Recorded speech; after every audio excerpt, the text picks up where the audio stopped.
মেরুদণ্ড বেয়ে ভয়ের ঠান্ডা একটা স্রোত নেমে গেল।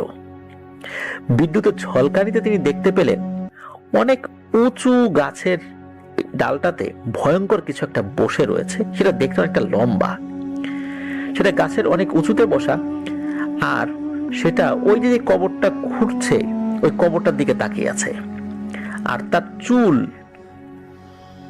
একদম মাটিতে নেমে এসেছে, আর সেই চুলের স্পর্শই তার গায়ে লেগেছে। এটা দেখে তিনি সেখানে মাটিতে বসে পড়েন। কিছুক্ষণ আগে যে তিনি হামাগুড়ি দিয়ে কিছুটা সরে এসেছেন, এটা দেখার পর ওই হামাগুড়ি দেওয়ার শক্তিটুকু তার নেই। তিনি হামাগুড়ি দিয়ে কবরস্থান থেকে নেমে যে পালিয়ে যাবেন, এটা উনি পারছেন না। একে তো তিনি ভয় পেয়েছেন, আর তার শরীরের জামা কাপড় ভেজা। নভেম্বর মাসে হালকা একটু শীত অনুভূত হয়। সব মিলিয়ে তার অবস্থা খুবই শোচনীয়। তার শরীরে বিন্দুমাত্র শক্তির অবশিষ্ট নেই। তিনি মনে মনে আল্লাহকে ডাকছেন, আর তিনি ভাবছেন এই উপরে যে জিনিসটা বসে আছে, এই জিনিসটা এখন যদি তাকে দেখে ফেলে তাহলে তার কি অবস্থা হবে। কিছু সময় পর তিনি দেখতে পেলেন যে 4টি শিয়াল কবর ঘুরে কবরের ভিতর নেমেছিল। এই শিয়ালগুলো কবর থেকে উঠে পালিয়ে গেল, এবং সাথে ওই যে 4টা বামনের মতো জিনিস আসছিল, এগুলো শিয়ালের সাথে দৌড়ে পালিয়ে গেল। আর তখনই তিনি দেখলেন গাছের উপরে বসে থাকা ওই ভয়ঙ্কর অবয়বটি শিয়ালের ঘোড়া ওই কবরের ভিতর সাঁ করে নেমে গেল। ওই ভয়ঙ্কর প্রাণীটি কবরের ভিতর নামার সাথে সাথে আবার প্রচন্ড রকমের ধস্তাধস্তি শুরু হলো। তিনি ভাবলেন হয়তো আগুনের গোলা দুটোর সাথে লম্বা চুলওয়ালা প্রাণীটি মারামারি করছে। আর এমন মনে হওয়ার কারণ হলো তখনও খোঁড়া কবরের মধ্যে থেকে আলো বের হচ্ছিল। একসময় তিনি ভাবলেন আজ ওনার শেষ দিন, উনি বুঝি এখান থেকে আর বেঁচে ফিরতে পারবেন না। আর উনি যদি কবরস্থানের উপরে মারা যান তাহলে মানুষ ওনাকে দেখে মনে করবে উনি হয়তো কবর করে লাশ চুরি করতে এসেছিলেন। যেহেতু তার কিছু দূর পাশেই ওই কবরটা খোঁড়া, তাই তার কাছে মনে হলো যে এখান থেকে কোনো মতে সরতে হবে।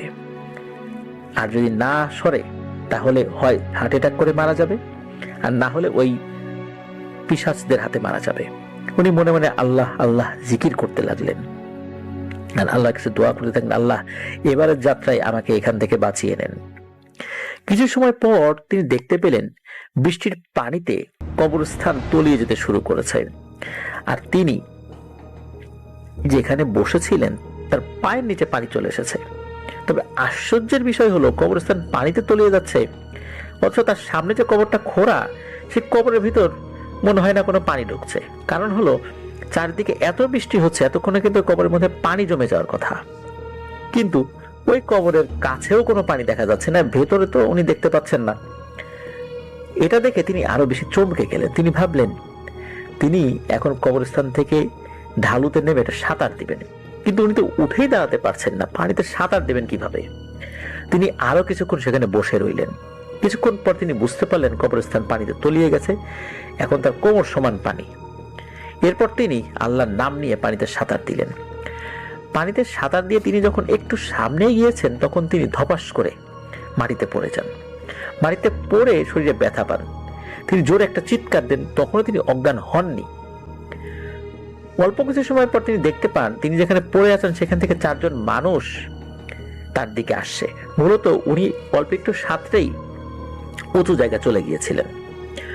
তো ওই মানুষগুলো তার কাছে এসে জিজ্ঞেস করে তিনি চিৎকার করছে কেন। তখন ওই ভাই তাদেরকে বলেন আমি অশরীরী কিছু দেখে ভয় পেয়েছি। আর তখনই ওই 4 জন শেয়ালের রূপ ধারণ করে, যেরকম তিনি আগে দেখেছিলেন। শরীরটা শেয়ালের মতো, সারা শরীর জুড়ে অসংখ্য লাল টকটকে চোখ, আর তাদের মাথার জায়গায় 4টা বামন আকৃতির কিছু একটা বসে রয়েছে। ওগুলো ওই ভাইকে বলে, কিরে আমাদের মতো কিছু দেখেছিলি নাকি? একথা শুনে আর তাদেরকে দেখে মনে হলো তিনি যেরকম শেয়ালগুলো প্রথমে দেখেছিলেন এখন তো তাদের মতোই দেখা যাচ্ছে, কিন্তু এখন এগুলো আগের থেকে আরো অনেক বড়। এক একটা শেয়াল দেখতে মহিষের মতো বড়। আর ওই কথাটা বলার পর ওই অবয়বগুলোর মধ্যে থেকে একটা লাফ দিয়ে এসে ওই ভাইয়ের গলা চেপে ধরে শূন্যে উঠিয়ে একজন আরেকজনের দিকে ছুঁড়ে মারতে থাকে। একজন ধরে ছুঁড়ে মারে আরেকজনের কাছে, সেও ধরে ছুঁড়ে মারে আরেকজনের কাছে। আর তখন তিনি শরীরে প্রচন্ড রকমের ব্যথা পাচ্ছিলেন। একসময় ওই বড় ভাই জ্ঞান হারান। একদিন পর ওই ভাইয়ের জ্ঞান ফেরে। জ্ঞান ফিরে পেয়ে তিনি নিজেকে একটা অপরিচিত বাড়িতে দেখতে পান। তিনি অনুভব করলেন তার শরীরে জ্বর, তার শরীরে গলায় পেটে প্রচুর ব্যথা, আর গলা অনেক ফুলে আছে। তিনি কথা বলতে পারছেন না, বোবা মানুষের মতো মুখ দিয়ে শব্দ করছেন এবং হাতের ইশারায় তার পাশে যে মানুষ আছে তাদের কিছু বোঝাতে চাচ্ছিলেন। তখন একজন তাকে জানায় তারা তিনজন রাতের বেলায় কবরস্থানের কাছে থেকে তাকে পড়ে থাকতে দেখে উদ্ধার করে এখানে নিয়ে এসেছেন। আসলে মজার যে ব্যাপারটা সেটা হলো এই তিনজন মানুষ ছিল চোর। তারা মানুষের বাড়িতে চুরি করে এখান দিয়ে আসছিল। তো চুরি করতে গিয়ে তারা যখন খুব একটা সুবিধা করতে পারেনি, এই জন্য ধরা পড়ে যাওয়ার ভয়ে তারা ওখান থেকে চলে আসছিল দ্রুত। আর এই পথ দিয়ে আসার সময় এই মানুষটাকে তারা পায়। চোর হলেও তাদের মনের মধ্যে মানবিক মূল্যবোধ জেগে ওঠে যে মানুষটাকে বাঁচাতে হবে। এই কারণে তাকে এখানে নিয়ে আসে। তো যদিও বা তারা যে চোর ছিল এটা ওই ভাই পরে জানতে পেরেছিলেন। ওই তিনজন মানুষ তাকে জিজ্ঞেস করলেন, তোমার কি হয়েছিল, তুমি কেন কবরস্থানের পাশে পড়েছিলে? এসবের কোনো উত্তর তিনি আসলে দিতে পারছিলেন না ওই সময়ের মতো। আর প্রশ্নের উত্তর দেওয়ার তো প্রশ্নই আসে না, কারণ হলো তিনি তো কথা বলতে পারছিলেন না। ওই লোকগুলো তাকে ডাক্তারের কাছে নিয়ে যায়। ডাক্তার তাকে বেশ কিছু ট্রিটমেন্ট দেন। ডাক্তার ট্রিটমেন্টে তিনি কিছুটা সুস্থ হন, তার জ্বর ও শরীরের ব্যথা কিছুটা ভালো হয়।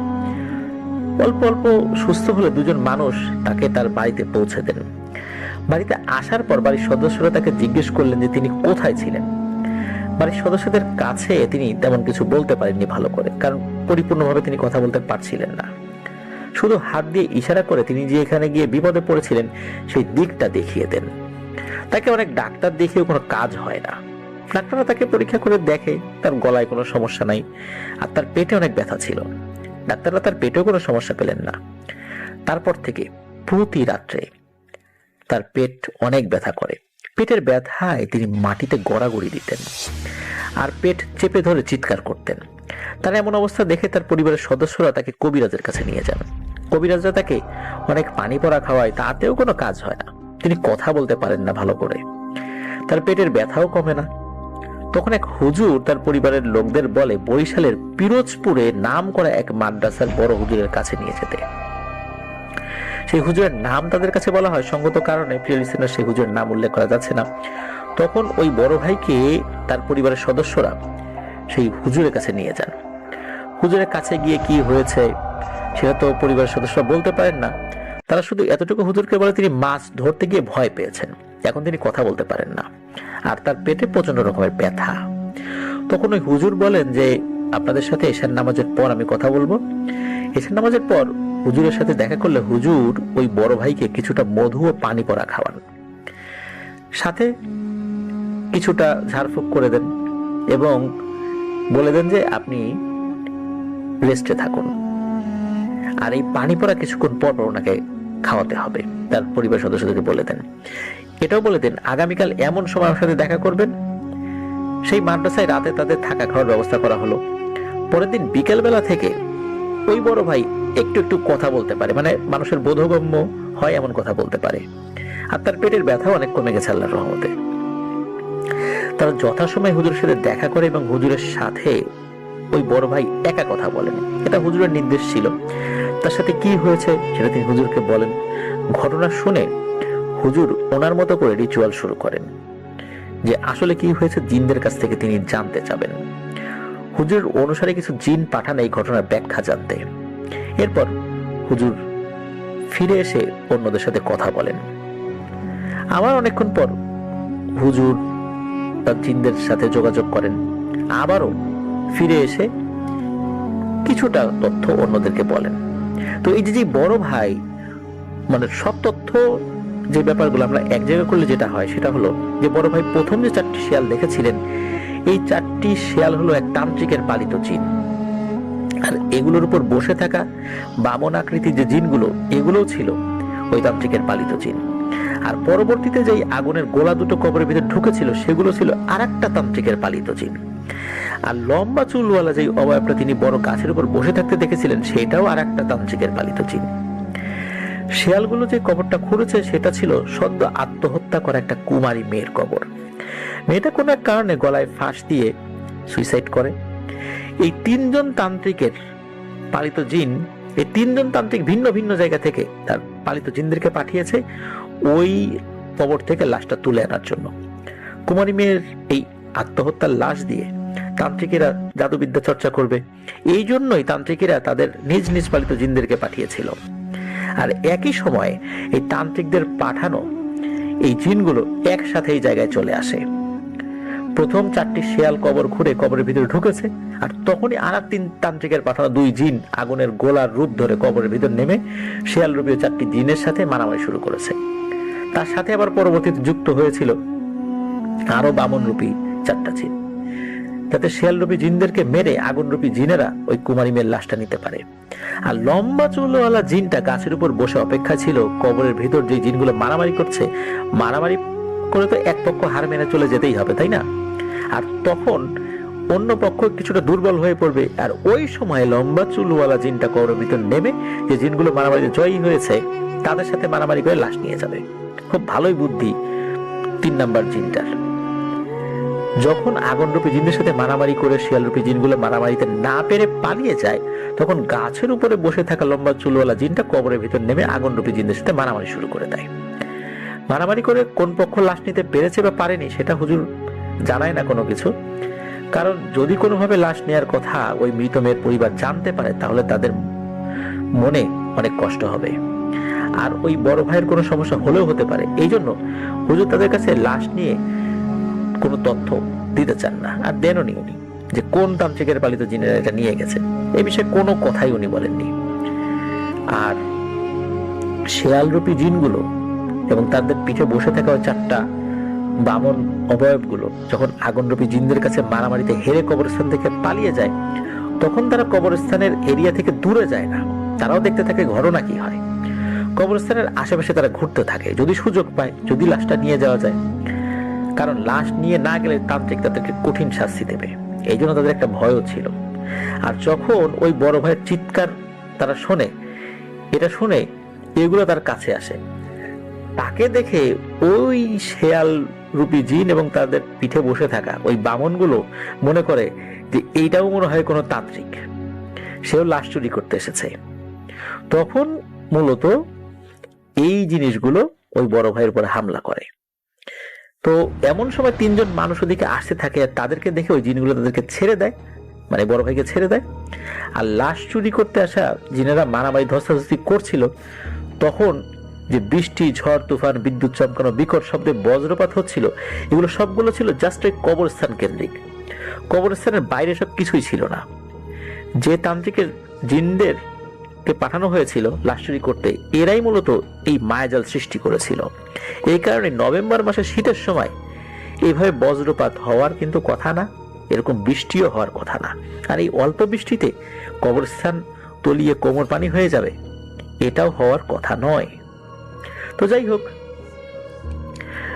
এই শেয়ালরূপী জিনেরা তাকে তার গলা চেপে ধরে আর এক জিনের কাছে ছুঁড়ে মেরেছে। এই জন্য তার শরীরের যেই প্রভাব পড়েছে, এই কারণে উনি এতদিন কথা বলতে পারেনি। আর তাছাড়া উনি প্রচন্ড ভয় পেয়েছিলেন, আর তার পেটেও আঘাত লেগেছিল, এই জন্য তার পেটে ব্যথা করছে। তো যাই হোক, হুজুর ওই ভাইয়ের সাথে ঘটে যাওয়ার ঘটনা আর কারো কাছে শেয়ার করতে মানা করে দেন, কারণ বিষয়টা খুব স্পর্শকাতর। যদিও তিনি এই ঘটনাটা কিছু কিছু লোকের কাছে শেয়ার করেন, কমপক্ষে 9 বছর পরে উনি শেয়ার করেন, তার আগে উনি কারো কাছে শেয়ার করেননি, কারণ ঘটনাটি তখন অনেক পুরনো হয়ে যাবে। আর আরেকটা শর্ত হলো, যেই কবরস্থানে ঘটনাটি ঘটেছে সেই কবরস্থানের আশেপাশে যে গ্রামটি আছে, সেই গ্রামের মানুষের সাথে এই ঘটনাটি উনি শেয়ার করেননি। বহুদিন পরে উনি বলেছিলেন ওই গ্রামের কেউ কেউ হয়তোবা উনি ওনার মাধ্যম দিয়ে জানতে পেরেছিলেন, তবে এগুলো মানুষ 10 বছর বা 9 বছর পর অনেকটাই ভুলে গিয়েছিল আর কি। কে মারা গিয়েছে, কখন মারা গিয়েছে, এই বিষয়গুলো আসলে কারোর মাথায় নেই, কারণ মানুষ অনেক কিছুই ভুলে যায়। আপনজন মারা গেলে সেগুলো ভুলে যায়, আর মারা গেলে তো মানুষ চায় যে দ্রুত কবর দিয়ে বাড়িতে চলে আসতে, আপদ বিদায় হলো, এমন একটা অবস্থা, তাই না?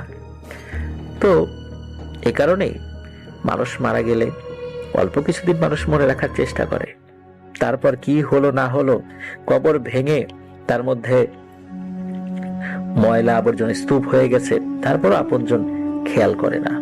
এটাই বাস্তব। আমি ওই জায়গার কবরস্থানের কথা বলছি না, আমি বিভিন্ন সময় বিভিন্ন কবরস্থানের যাই, দিনের বেলাতেই যাই, হেঁটে হেঁটে ঘুরে দেখি। প্রিয় লিসেনার্স, ভালো লাগে, মৃত্যুর কথা স্মরণ হয়। তো এই যে যিনি ভাই, যিনি বড় ভাই, তো তার সাথে যে ঘটনাটি ঘটলো, উনি সুস্থ হয়ে গিয়েছিলেন ওই হুজুরের কাছ থেকে আসার পরে। দীর্ঘ 10 বছর পর এই ঘটনাটি উনি শেয়ার করেছিলেন এই আব্দুল্লাহ ভাইয়ের কাছে। তো ওনাকে যখন বলা হয় আপনাদের ওয়ার্ল্ডে সত্য ভয়ের ঘটনা প্রচার করা হয়, তখন তিনি ওনার নাম গোপন রাখার শর্তে এই ঘটনাটি শেয়ার করেন। মূলত তার আসল নামটা বলা হয়েছে, আমি যে নামটা বলেছি প্রিয় লিসেনার, সেটা ওনার ছদ্ম নাম। আর এই ঘটনার পরে উনি মাছ ধরা ছেড়ে দিয়েছেন, এখন উনি কৃষিকাজ করেন, এখন উনি ভালো আছেন, সুস্থ আছেন। অসংখ্য ধন্যবাদ আব্দুল্লাহ ভাই, আপনি চমৎকার একটি ঘটনা আমাদেরকে পাঠিয়েছেন। আর যার ঘটনা পাঠালেন, উনি এমন ভয়ানক দৃশ্য দেখেও যে আল্লাহর অশেষ রহমতে সুস্থ ছিলেন, অন্তত হার্ট অ্যাটাক করে মারা যাননি, এটা একটা বড় বিষয়। আর উনি সুস্থ থাকতেন যদি না ওই 4টি জিন আর ওই 4টা বামন জিন আক্রমণ না করতো।